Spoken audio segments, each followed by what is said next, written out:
국민의힘 당 안팎에서는 중도 보수층을 끌어안으려면 눈에 띄는 변화가 필요하다고 외치고 있습니다.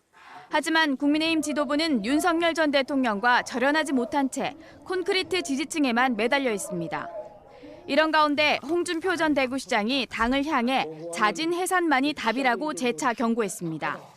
살아나려면 자율적으로 해산하고 윤석열 정권에 책임이 있는 사람을 도려내고 다시 모여야 하며 당명도 바꿔야 한다는 겁니다. 당내에서는 오는 6월 지방선거에서 텃밭 외엔 몇 석을 건지지 못할 거란 전망까지 나오면서 일부 국회의원은 지도부와 별개 행보에 나섰습니다. 지난해 말 불법 비상계엄 1년을 맞아 윤 전 대통령과 절연을 선언한 의원 25명은 최근 대안과 미래라는 모임을 결성했습니다. 일부라도 모여서 재창당 수준의 혁신 방안을 내놓겠다는 의지입니다. 대다수 대구 경북 국회의원은 내부 개혁에는 소극적입니다. 다만 6선의 주호영 의원이 윤어게인 냄새가 나서는 안 된다고 밝히는 등 변화의 조짐이 생겨나고 있습니다.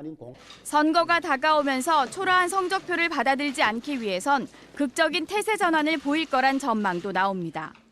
개혁신당이 되든 누가 되든 사람들을 받아들이고 그 사람을 되는 선수를 지방선거에 보내야 되기 때문에 그런 타이밍을 굉장히 보고 있지 않을까 저는 그래요.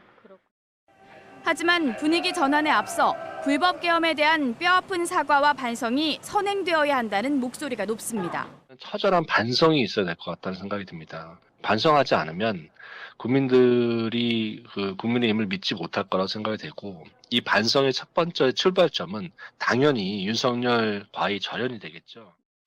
해가 바뀌면서 지방선거 시계가 빠르게 돌아갈 것으로 보이는 가운데 국민의힘이 윤 전 대통령과의 절연 문제, 선거 공천룰 공방 등을 어떻게 돌파하냐에 따라 성패가 좌우될 것입니다.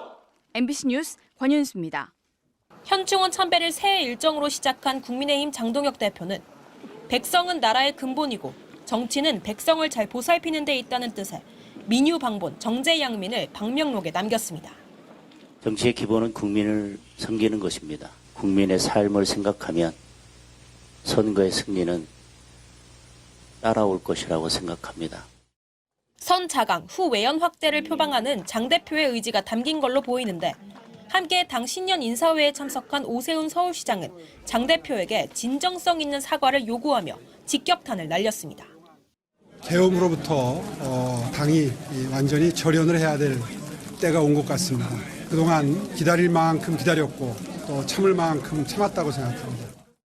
오 시장의 발언에 대해 국민의힘에서는 지도부를 흔들지 말고 자기 성찰부터 하라는 비판과 함께 오 시장이 달라졌다는 긍정적인 반응이 엇갈렸습니다. MBC 뉴스 김세영입니다. 지난달 대구에서 열린 국민의힘 집회. 탄핵 찬성을 비판하는 지지자들이 구호를 외치며 연설을 막자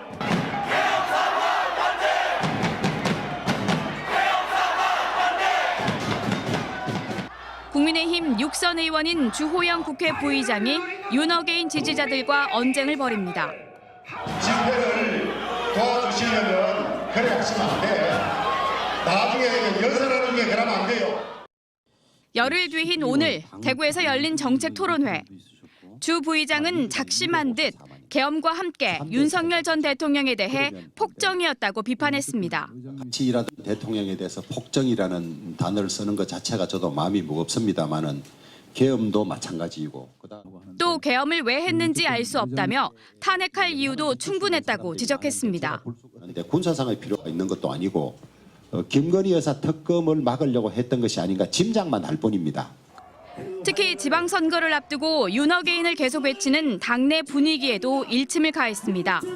자기 편을 단결시키는 과정에서 중도가 도망간다면 그것은 잘못된 방법이라고 생각을 합니다. 그래서 지금처럼 윤어게인 냄새가 나는 그런 방법은 맞지 않습니다. 그러면서 내란 사태 1년이었던 지난 3일 초재선 의원들이 사과하고 윤 전 대통령과 절연한 것도 뒤늦게 민심을 따라가게 된 것이라며 이르면 이번 주 의총 등을 통해서 당의 방향성이 바뀔 수도 있다고 전망했습니다. MBC 뉴스 권윤수입니다.